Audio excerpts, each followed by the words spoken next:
وہ طرح حالات اور پریشانی حیرانی جو ایمان والوں کے ساتھ چل رہی ہے یہ بھی اللہ کی مخلوق ہے اور اس کا تعلق اندرون سے ہے، باہر کے ظاہری نقشے تو کچھ نہیں اس کا تعلق۔ صحت، بیماری، چین، سکھ، دکھ، بیماری، یہ سب اللہ کے خزانے میں سے دیے جاتے ہیں۔ انسان میں اس کا کوئی اس کے پر کنٹرول نہیں ہے کہ کوئی آدمی خود سے بیمار پڑ جائے اور اچھا ہو جائے، یہ اللہ کی طرف سے چلتا ہے۔ اس کا تعلق اندر کے مائیہ سے، اندر جتنا مضبوط ہوگا، اندر میں اللہ کی ذات سے ہونے کا یقین پیدا ہوگا تو انسان چین سکھ کی زندگی گزارے گا۔ یہ حضرت فرماتے تھے اپنی ذات سے دین پر چلنے والا دیندار تو ہو سکتا ہے لیکن دین کا مددگار نہیں ہو سکتا، دین کا مددگار نہیں ہو سکتا۔ اور اس امت میں آنے کا مقصود آج ہم بھول گئے، مقصد کیا ہے، دنیا میں کیوں آئے ہیں، انسانوں کے دنیا میں ہمارے آنے کا مقصد کیا ہے، اس مقصد سے ہماری نگاہ ہٹی ہوئی ہے۔ اسی لیے ہے نا چیزوں پر نگاہ جاتی ہے، حالات پر نگاہ جاتی ہے، جس سے ہوتا ہے اس کی طرف ہم مانگتے ہیں، کیوں اللہ سے ہونے کا یقین نہیں۔ اور صحابہ کا یقین جو تھا اللہ سے ہونے کا بنا، ہر حال میں اللہ کو سامنے رکھ کر اپنے مسائل کو اعمال کے راستے سے حل کرواتے تھے، یقین اور اعمال اس راستے تھے۔ اسی لیے حضرت کہتے تھے یقین بگڑا تو اعمال بگڑے، اعمال بگڑے تو اللہ پاک نے حالات کو بگاڑا۔ حالات کو اللہ نے کیوں بگاڑا؟ یقین کی خرابی کی وجہ۔ حضرت فرماتے تھے اذکار مسنونہ نے قبولیت کے آثار دیکھے۔ آج امت جو ہے دعا، یعنی اذکار کیا ہے؟ یہ دعا ہے، دعا۔ ہمیں دعا والا بننا ہے، دعاؤں سے اپنے مسائل کو حل کروانا ہے۔ جیسے انبیاء کی سیرت، صحابہ کی سیرت پر نظر کرنا ہوگی۔ جیسے حضرت جی کہہ رہے ہیں کہ سیرت پر نظر ہوگی تو بصیرت بڑھے گی، اور شخصیت پر نظر ہوگی تو عقیدت بڑھے گی۔ ایک ہوتی ہے عقیدت، ایک ہوتی ہے بصیرت، یعنی اللہ کے وعدوں کا یقین، اللہ کے وعدوں کا یقین دلوں میں پیدا ہو جائے۔ کرتے اللہ ہے، کرنے والی ذات اللہ کی ہے، نفع نقصان عزت ذلت اللہ کے ہاتھ میں، انسانوں کے ہاتھ میں نہیں۔ یہ سب سے زیادہ بول حضرت کے زمانے میں سب سے زیادہ ایمان کو بولا جاتا تھا، کرنے والی ذات اللہ کی، اللہ کرتے ہیں۔ کیسے کرتے ہیں؟ اس یقین کو مسجد میں آ کر کے، مسجد والے اعمال۔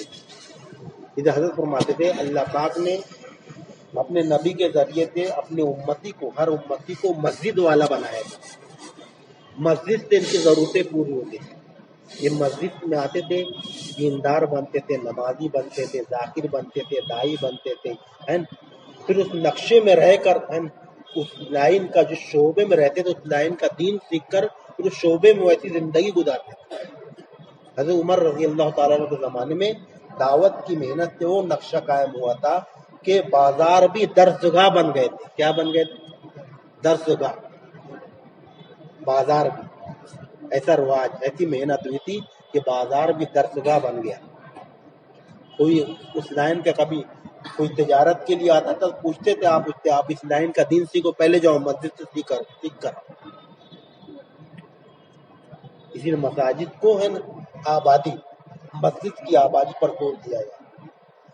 صحابہ کا بہترین مشغلہ بتایا گیا، 5 مشاغل تھے صحابہ کے، ہے نا فضائل صدقات میں لکھا ہوا۔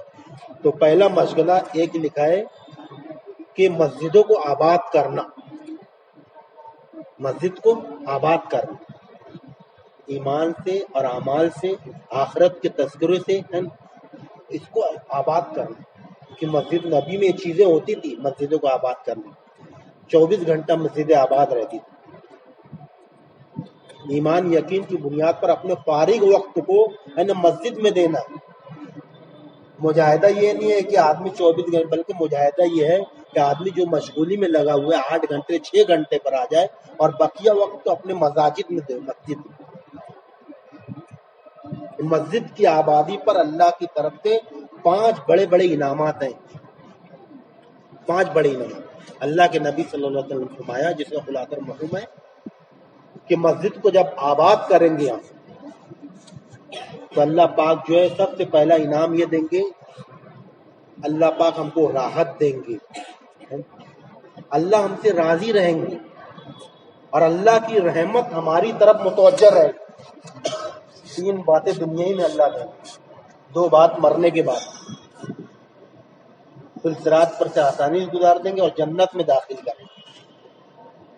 یہ مسجدوں کی آبادی پر اللہ پاک کی طرف سے ہے نا، یہ فیصلے ہیں۔ اللہ راحت دیں گے، راضی رہیں گے، دنیا کے مشکل کاموں میں اللہ پاک ہماری مدد کریں گے۔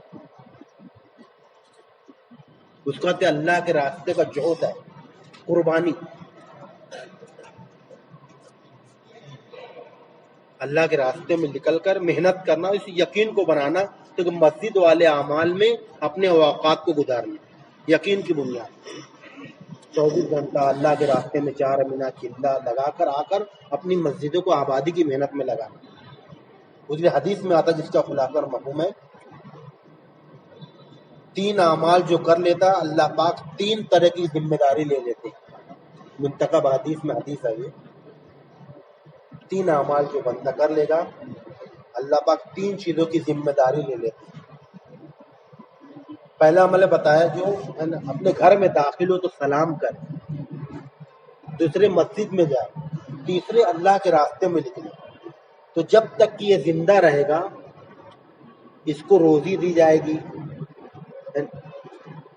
اور اس کے مشکل کاموں میں مدد کی جائے گی، اور جب یہ اس کا انتقال ہو جائے گا تو اللہ پاک اس کو جنت میں داخل کرے گا۔ اس لیے امت کے اور ہمارے سامنے اللہ کے راستے کے فضائل سامنے نہیں ہیں، بلکہ ایک صحابی فرماتے ہیں اللہ کے راستے کی نقل حرکت کی وجہ سے میں پورا قرآن شریف پڑھ نہ سکتا۔ کون سے صحابی ہے؟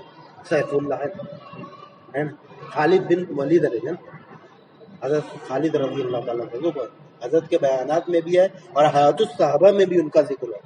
اللہ کے راستے میں نکلنا، اللہ کے راستے کی ہے وجہ سے میں پورا قرآن شریف پڑھ نہ سکتا۔ صحابہ کے نزدیک اللہ کے راستے خروج کی اتنی اہمیت تھی۔ ایک صحابی فرماتے ہیں حیات الصحابہ میں حضرت عبداللہ رضی اللہ تعالیٰ، میرے نزدیک، ان کے نزدیک بتا رہے ہیں، کوئی اس کو پر اشکالات بھی نہ ہوئے، میرے نزدیک میں ہر سال حج پر حج کروں اس سے بہتر ہے کہ اللہ کے راستے میں کوڑا دے دوں۔ صحابہ کے سامنے فضائل، اللہ کے راستے کے فضائل سامنے تھے، اسے صحابہ نے اپنے وطن کو چھوڑا، بیوی بچوں کو چھوڑا، محبوب وطن کو چھوڑا، بیوی بچوں کو یتیم کیا اور اللہ کے راستے میں نکلے، یتیم کیا۔ ان کے سامنے فضائل سامنے تھے کہ وطن کی محبت سب سے بڑی، وطن محبتوں کا مرکز ہے۔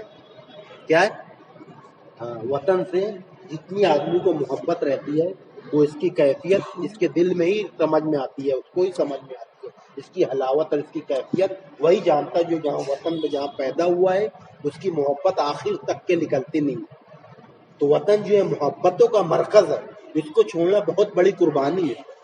صحابہ نے چھوڑا دین کی، جہاں کے واسطے لوگ ترستے آج جانے کے واسطے، حج کے لیے، عمرہ کے لیے لوگ جاتے ہیں، اللہ کے گھر کا دین، اس جگہ کو، محبوب وطن کو، محبوب جگہ کو اللہ کے دین کے واسطے چھوڑا ہے۔ قرآن پاک کے 4 پارے کی پہلی آیت ہے جس کا خلاصہ اور مفہوم ترجمہ ہے کہ نیکی کے کامل درجے تک اب نہیں پہنچ سکتے جب تک کہ اپنی محبوب چیزوں کو نہ چھوڑیں۔ محبوب چیزیں آج کے دور میں کیا بنی ہوئی ہیں ہمارے سامنے؟ روٹی، کپڑا اور مکان، بیوی بچے اور دکان، یہ بہترین مشغلہ بنا ہوا ہے۔ اس کو چھوڑنا بہت بڑی قربانی ہے، اس کو چھوڑنا بہت بڑی قربانی ہے، اس کا آتا دعوت کی محنت۔ حدیث میں آتا جس کا خلاصہ اور مفہوم ہے، انسان سونے اور چاندی کی کان ہے، کان، سونے اور چاندی کی کان ہے۔ اب سونا اور چاندی جب کان میں سے نکالا جاتا ہے تو کالا رہتا ہے، اس کا میل کچیل رہتا ہے، لیکن اس کی رگڑائی گھسڑائی ہوتی ہے، اس کو نکھار پیدا کر دیا جاتا ہے تو چمکتا ہے، اس کے اندر خوبی اور صلاحیت پیدا ہوتی ہے۔ تو انسانوں کی صلاحیت ٹھکانے لگ جائے جو اللہ نے اس کو دیا ہے، اس کو اللہ پاک نے دعوت کی محنت دی۔ یہ دعوت کی محنت کے لیے یہ نہیں شرائط میں تو نہیں ہے ہمارے وہاں کہ جو بہت عمل کرتا ہو وہی دعوت دے، بلکہ یہ ہے کہ جو کچھ نہ کرتا ہو وہ دعوت دے تاکہ وہ چیز اس کے اندر آ جائے۔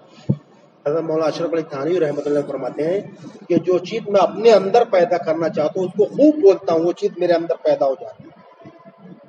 تو پتے تبلیغ ہمیں کرنا ہے تاکہ وہ چیز میرے اندر پہنچ جاتا ہے، کرنے والی ذات اللہ کی، وہ چیز میرے اندر اتری کہ نہیں اتری، پتے تبلیغ ہمیں کرنا ہے۔ اس کو آواز لگانا ہے، 4 مہینہ چلا اللہ کے راستے میں، 5واں مہینہ گھوم کر اللہ کے ہونے کی ربوبیت، اللہ سے رونے کی ربوبیت کے یقین دلوں سے نکلا ہوا، اس یقین کو پیدا کرنے کو واسطے یہ محنت ہے کہ یقینی اصل راس المال ہے، یقینی اصل پونجی ہے، اور یقینی اصل دولت ہے جو ہمیں ایمان پر اور اعمال پر کھڑا کرے گی، ورنہ آدمی رسم اور شکل میں پہنچ جائے گا۔ یہ اس امت کے لیے ہمارے لیے فتنہ بتایا گیا، ہر امت کے لیے جو فتنہ ہوتا تھا،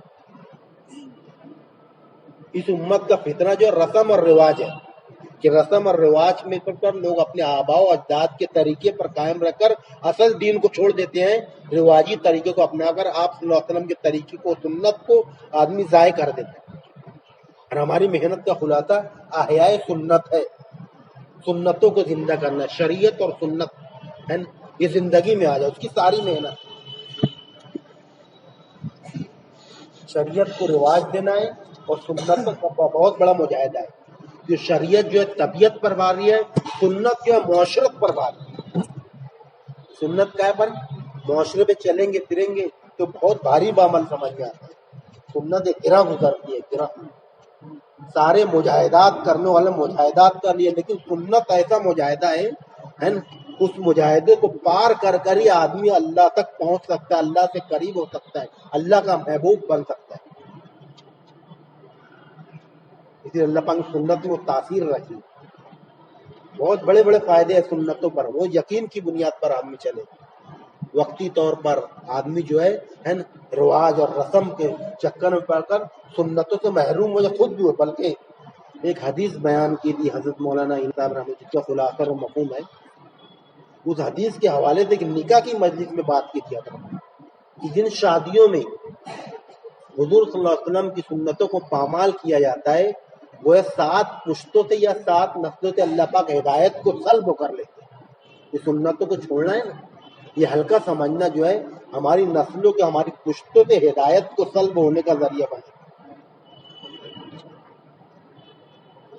اس کا تو محنت ہے، محنت کرے گا آدمی تو اپنے ماحول میں رہ کر پھر اس ماحول کو چینج کرے گا، پھر سنت اور شریعت کے مطابق کی زندگی آئے گی۔ بلکہ آخر زمانے میں حضرت مولانا الیاس صاحب رحمۃ اللہ علیہ، خواجہ عبید اللہ احرار رحمۃ اللہ علیہ کے اس قول کو نقل کرتے تھے جس کو مجدد الفسانی رحمۃ اللہ علیہ نے اپنے مکتوبات میں نقل کیا۔ یہ مولانا الیاس اور ان کی دینی دعوت میں بات ملے گی، وہ خلاصہ میں بتا رہا ہوں، ان کو تو جملہ نقل نہیں کر سکتا ہے نا۔ وہ فرماتے تھے کہ ہم کبھی ہے نا پیری اور مرید پر آتے تو پوری دنیا میں کسی پیر کو مرید ہی نہیں ملتا، لیکن اللہ پاک کو ہمارے ذریعے سے شریعت کو رواج دینا ہے نا، شریعت و سنت کو زندہ کرانا، اللہ نے وہ محنت دی ہے۔ اور کام جو تو کیا نہیں جاتا ہے، لیا جاتا ہے کہ اللہ کی طرف منتخب کیا جاتا ہے، اللہ سلیکٹ کرتے ہیں اپنے بندے، لیا جاتا ہے اللہ کی طرف سے، کیا نہیں جاتا ہے۔ بلکہ ایک خطوط میں پڑھنے میں آیا، مولانا سید احمد خان صاحب مکی رحمۃ اللہ علیہ، ان کے خطوط میں بات لکھی ہوئی ہے کہ ہم پہلے مسجد نور مرکز تھا، پہلے وہاں کے عرب کے امیر جو تھے مولانا سید احمد خان صاحب مکی رحمۃ اللہ علیہ تھے، اور مکہ میں جو مرکز مسجد نور تھا، کہنے لگے کہ جب ہم نے احمد لاہوری رحمۃ اللہ علیہ، بہت بڑے اللہ والے تھے، ان کو ہم مرکز پہ آنے کی دعوت دی، حضرت کی ضیافت ہے، مہمان نوازی ہم نے کی، حضرت آئے اور بہت صاحب کشف بزرگ ہوتے، کھانا سامنے رکھا ہوا رہتا کشف ہو جاتا، یہ مت کھانا، مشکوک ہے۔ اللہ نے بہت کشف دیا تھا، بہت بڑا، ان کی تفسیر بھی انہوں نے لکھی ہے۔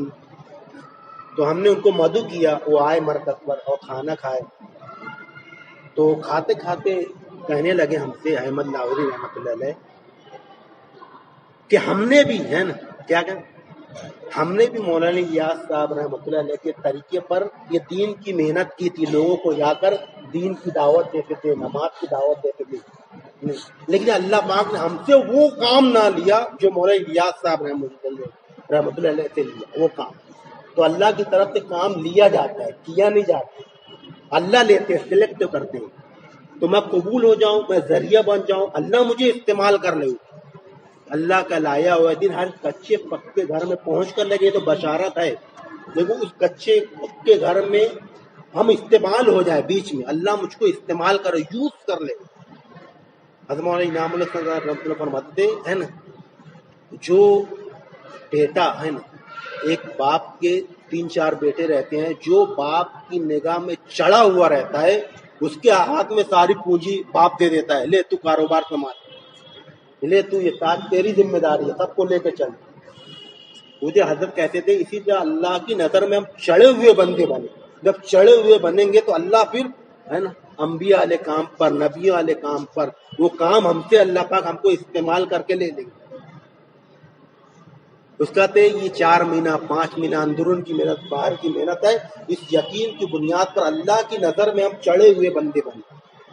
تو اللہ پاک بڑا کام، سب سے بڑا کام، اس سے بڑھ کر کس کی بات ہو سکتی ہے، جو اللہ کے بندوں کو اللہ کی طرف بلائے، نیک اعمال کرے اور اپنے آپ کو عام مسلمانوں میں نے سمجھے۔ تو اللہ پاک سب سے بڑا کام بتا رہے ہیں، اس سے بہتر، اس سے بڑا کام کون سا ہو سکتا ہے جو اللہ کے بندوں کو اللہ کی طرف بلائے۔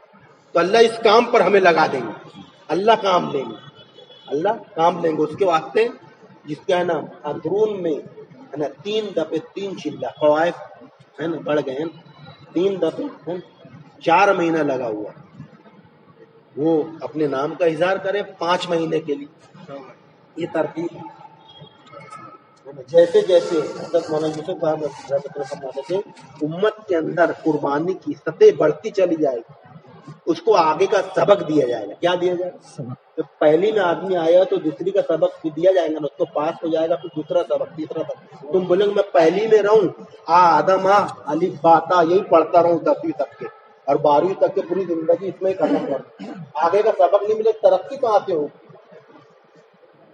ایمان کی، اعمال کی ہے نا ترقی کے لیے ہے نا، اللہ سے بندہ قریب پہنچ جائے ہے نا، اس ترقی کے لیے آگے کی سطح ہے، اپنی ذاتی ترقی ہے، اس کے اندر کسی کا کوئی نقصان نفع نقصان نہیں ہے، جو بتایا جا رہا ہے یہ ذاتی ترقی کے واسطے، ایمان اور اعمال کی کیفیت، اعلیٰ کیفیت تک کے، اعلیٰ ایمان تک کے ہم پہنچ جائے، اس کے واسطے آگے کی سطح ہے۔ اس کہتے بتاؤ بھائی 5 مہینے